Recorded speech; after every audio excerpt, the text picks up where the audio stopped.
"This is our booth, sweetheart. Time to move."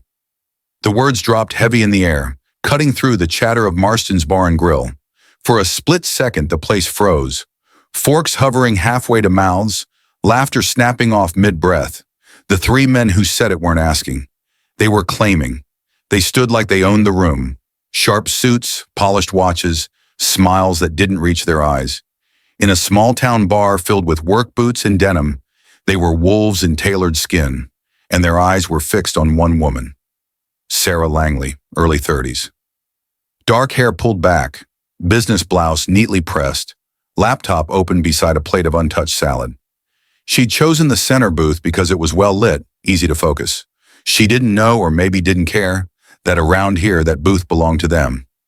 She glanced up, meeting their stares. Her voice came steady but tight. "I've been here almost an hour. There were no signs.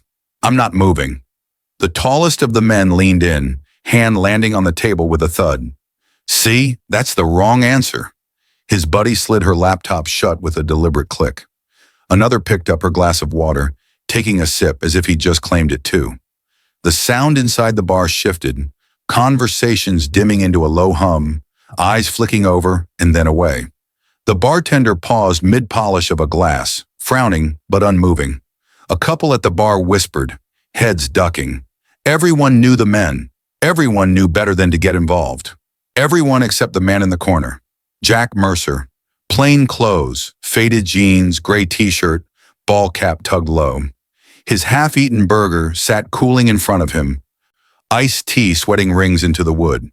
He didn't look like much. A quiet man who came in sometimes, ate alone, and left without fuss. Easy to miss, but his eyes were locked on the booth, steady, measuring. Jack wasn't a stranger to moments like this. He'd seen them before, in locker rooms where bullies cornered the weak, in job sites where bosses barked at men who couldn't afford to talk back, in schoolyards where his daughter stood small and outnumbered. He knew the sound of someone's dignity being chipped away, piece by piece, and he knew what it cost to sit silent. The men laughed now, louder than they needed to, filling the room with their victory. Sarah's hands hovered near her laptop, unsure whether to snatch it back or stay still. Her face flushed, caught between defiance and fear. Jack set down his glass. The sound was soft. Barely more than a clink, but it carried in his bones. A choice made. Slowly, deliberately, he pushed his chair back. The legs scraped the floor, the first real sound of resistance that night. Heads turned. The three men noticed. And as Jack Mercer rose to his feet, the room seemed to tilt, as if it knew the balance of power was about to shift. Wrong table, wrong day, wrong man. And that's just the beginning. What happens next will turn this night upside down, reveal a truth nobody expected, and remind us why sometimes the quietest voices carry the most power. Stay tuned to see what happens next. If you're enjoying the story, please like, share, and subscribe for more. Jack Mercer wasn't the kind of man anyone noticed at first glance. He blended in. Ball cap, work-worn hands, the faint smell of sawdust that seemed permanent no matter how much he scrubbed. By day, he poured his back into construction sites, raising walls that made other men rich. By night, he slipped into small-town places like Marston's, the kind where nobody asked too many questions. But beneath that quiet surface lived a story most folks didn't know. Jack had been raising his daughter, Lily, alone since she was 6. She was 12 now, with his eyes in her mother's stubborn streak. She was the reason he kept showing up, the reason he learned to bite his tongue when bosses barked and to swallow pride when life pressed hard. Jack knew how to take punches the world threw at him. What he couldn't stomach was watching someone else take them. The men in suits couldn't have been more different. Cole Benton was the ringleader, tall, broad, with a smirk that always looked rehearsed. He ran an investment office in town, though everyone knew his real business was intimidation. His two shadows, Marty and Dean, laughed at every line he fed them, eager to be seen at his side. To them, this bar wasn't just a hangout, it was a stage. Their booth in the middle was a spotlight, and every Friday night they made sure the crowd remembered it. Then there was Sarah Langley, the woman in the booth. A junior attorney at a local firm, she was newer in town, still finding her footing. She carried herself with quiet determination, but not enough to mask the long hours and heavy expectations her job demanded. To Cole and his crew, she was an easy target, a newcomer, a woman alone, and above all, someone who didn't know the unspoken rules of Marston's. Around the edges of the scene, other characters hovered like shadows. The bartender, Mike, who knew too well the price of crossing Cole. The couple at the bar who whispered nervously, wanting to help but unwilling to step forward. Even the college kids near the jukebox, who had the energy for change but not the courage to risk it. Together, they painted the picture of a room divided. Those who had power, those who had none, and those who looked away because looking too closely was uncomfortable. It wasn't the first time Jack had seen this dynamic play out. Power-bending rules, money-buying silence, people being cornered just because they could be. He'd lived enough of that in his own life to recognize it instantly. And as he stood now, chair scraping behind him, Jack knew he wasn't just stepping into a petty argument over a booth. He was stepping into the same fight he'd been waging his whole life, against men who thought they could take what they wanted, and against the silence that let them. Jack's footsteps were steady as he crossed the floor, each one echoing louder than the music humming from the jukebox. He didn't hurry. He didn't need to. The way the room leaned toward him made the air itself feel heavier, charged. Cole Benton noticed first. He straightened, one hand still flat on the table, eyes narrowing at the sight of a stranger approaching their booth. "You lost, pal." His voice carried a sharp edge, like a man used to cutting others down before they could answer.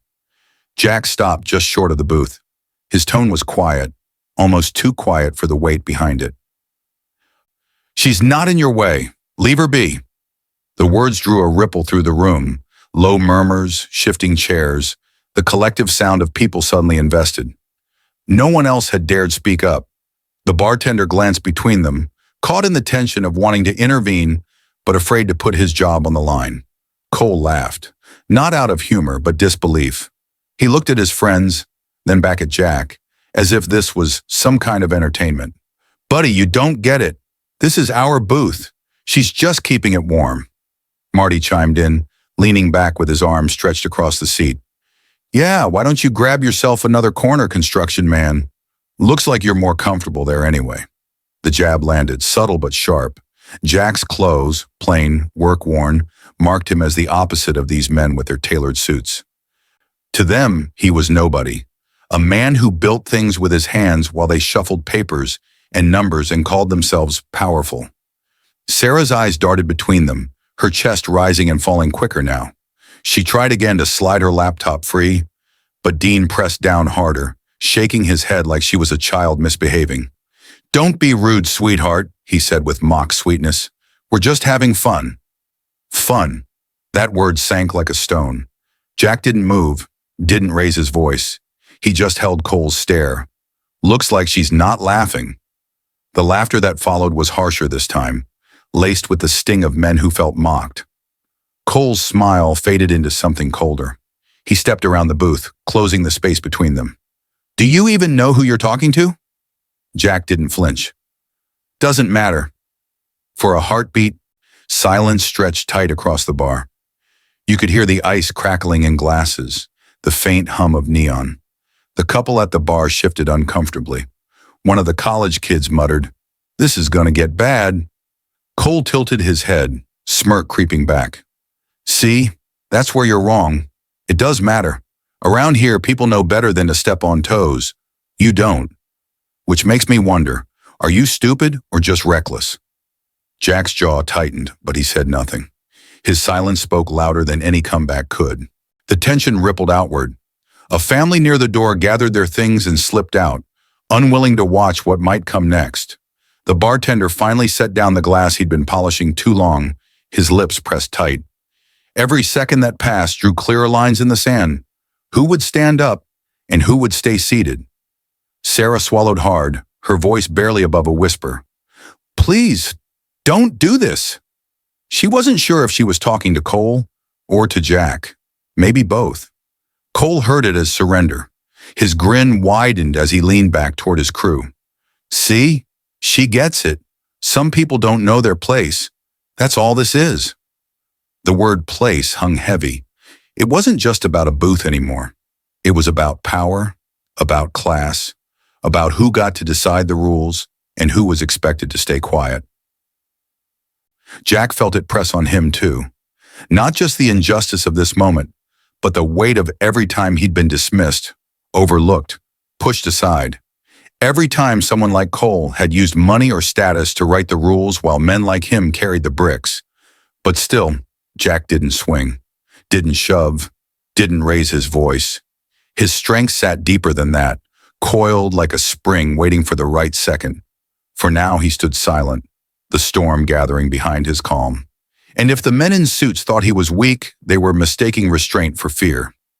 Jack stood still, shoulders squared, his calm presence cutting against the noise of Cole's bravado. On the surface, he looked like nothing more than a tired construction worker, a man out of his league, stepping into a storm he couldn't possibly weather. But inside Jack, another scene was playing. He remembered the first time he'd felt the same kind of heat crawl up his spine. The day he was 16, cornered in a locker room by two older boys who thought his silence made him weak. They didn't know about the nights he spent training in the dusty garage behind his father's house, gloves on his hands, his old man teaching him the rhythm of breath and the patience of defense. They only saw the quiet kid who avoided trouble. They were wrong, and they learned fast. The memory flashed in his mind like lightning, not just the fists, but his father's voice afterward. Real strength isn't in showing off, son. It's in knowing when to hold it and when to use it. That lesson had stayed with Jack through years of work, through the bitter split with Lily's mother, through long nights when his daughter cried, and he didn't have the words to soothe her, but held her anyway. He had learned to let the world underestimate him. It was easier that way.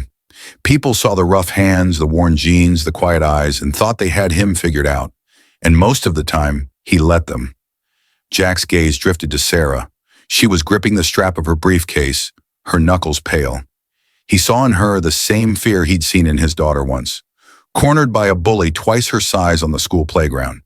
He'd stepped in then too, calm, quiet, but immovable. He could feel the same choice pressing on him now. In the booth, Cole kept talking, his voice swelling with arrogance. See, this is the problem. Folks think they're owed respect they haven't earned. They sit in seats they don't belong in. They don't know their place. His words weren't just aimed at Sarah anymore. They were slicing through the room, aimed at anyone who didn't wear money on their wrist or power in their smile. Jack took a slow breath. His hands curled loose at his sides, steady as stone. He could still walk away. He could still be the man who ate his burger, paid his tab, and slipped out unnoticed. That would be the safe choice. But deep down, he knew he wouldn't, because sometimes silence was the loudest betrayal of all. The standoff stretched tight as wire. Cole Benton stood inches from Jack, smug grin daring him to flinch. Sarah sat frozen in the booth, her laptop trapped under Dean's arm, her pride shrinking by the second. The rest of Marston's Bar and Grill was silent, every customer pretending to sip their drinks while stealing glances. Cole's voice dropped lower, more dangerous.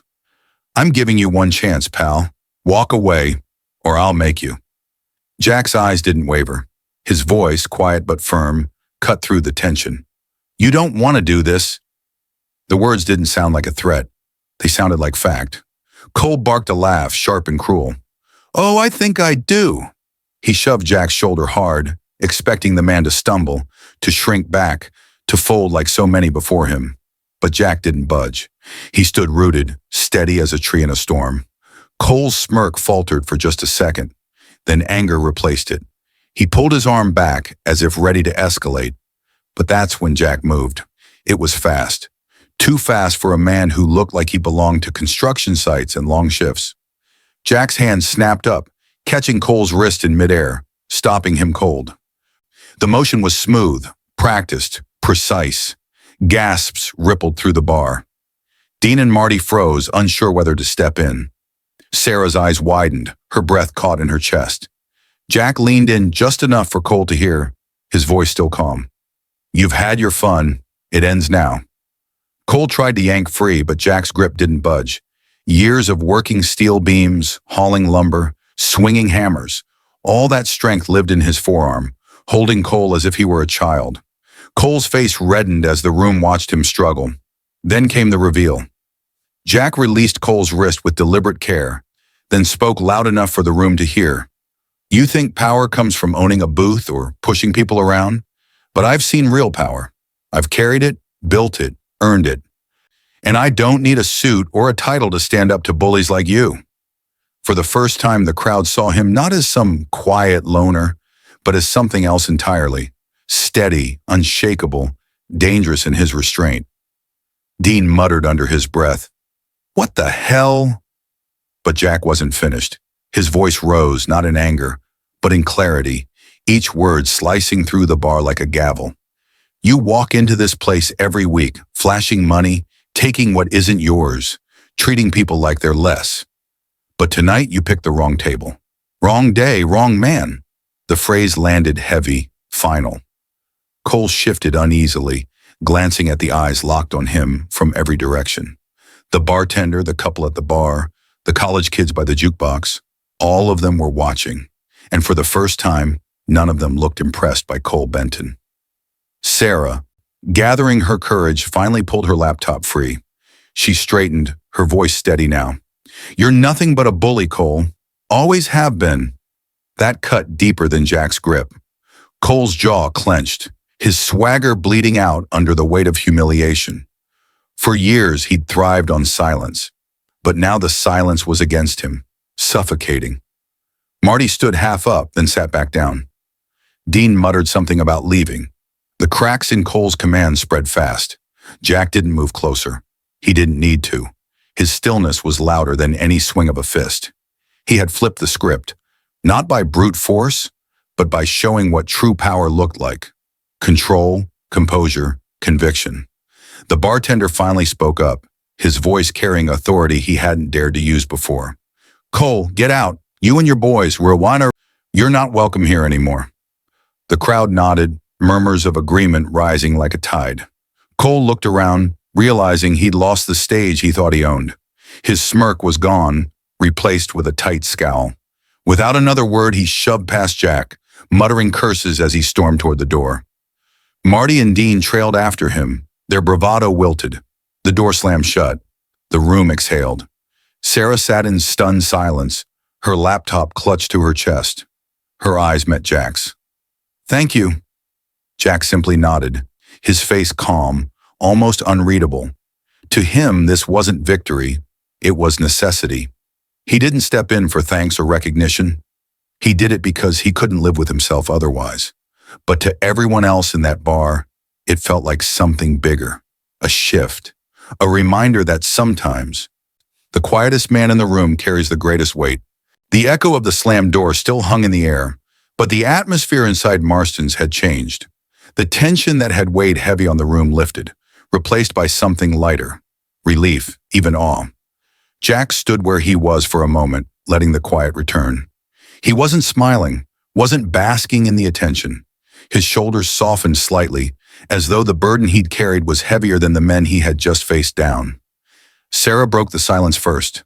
She slid out of the booth, laptop in hand, her voice a mix of gratitude and disbelief. I don't even know what to say. You didn't have to do that, but you did. Jack gave a small shake of his head. Nobody should have to sit through that. His voice was steady, almost modest. The bartender, Mike, finally came out from behind the counter. His usual cautious expression was gone, replaced by something firmer. Jack, he said, I've seen Cole push folks around for years, but I've never seen anyone shut him down like that. You did this whole place a favor. A ripple of agreement ran through the crowd. The couple at the bar raised their glasses toward Jack in silent salute. One of the college kids near the jukebox clapped, breaking the silence, and soon others joined in. A small but sincere round of applause that spread across the room. Jack shifted uncomfortably, unused to the spotlight. He'd spent so many years being overlooked that recognition felt foreign, almost undeserved. But the warmth in those faces wasn't something he could deny. Sarah stepped closer. You're not just some guy, are you? Jack's eyes met hers, and for a moment the room felt smaller. He let out a breath. I used to box. Nothing big, local circuits. My dad taught me. But life had other plans.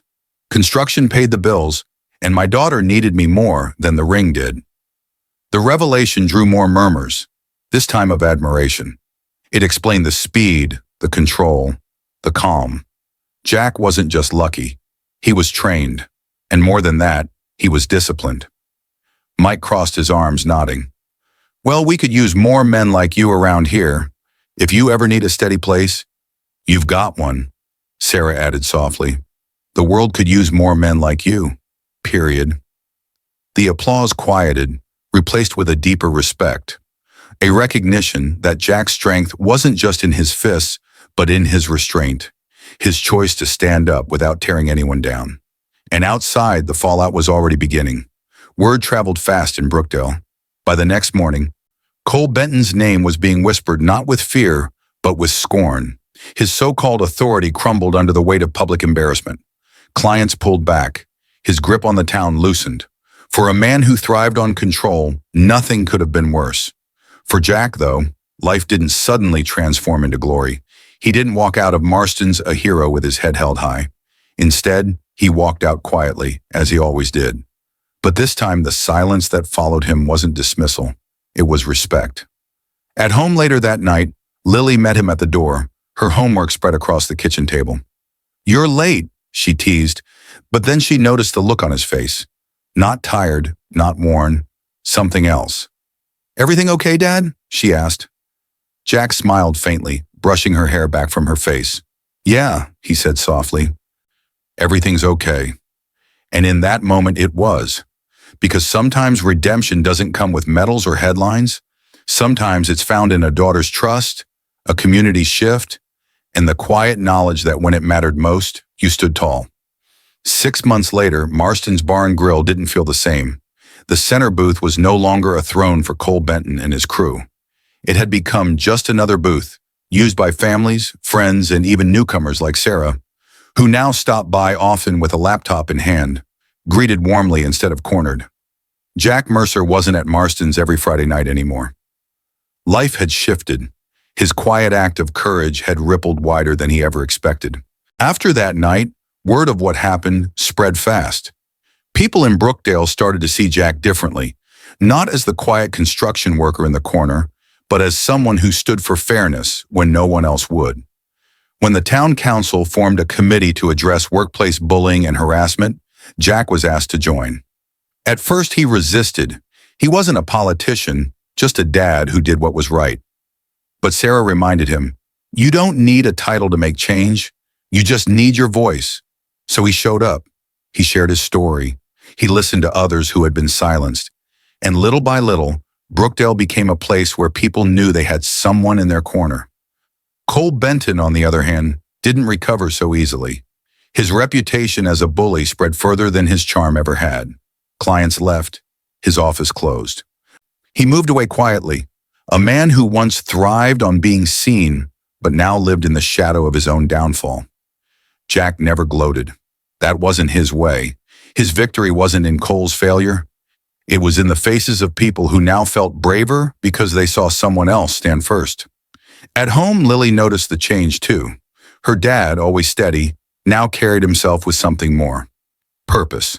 He volunteered at her school, helped coach a youth boxing program, teaching kids the same lesson his father had taught him. Real strength isn't in throwing the first punch, but in knowing when to stand tall. Looking back, that night at Marston's wasn't just about a booth. It was about dignity, about courage, about breaking the silence that lets bullies grow. And maybe that's the lesson worth carrying. True justice doesn't destroy. It rebuilds what others failed to recognize. Jack didn't just protect Sarah. He reminded a whole town that change starts when one person refuses to look away. If this story inspired you, subscribe for more powerful stories.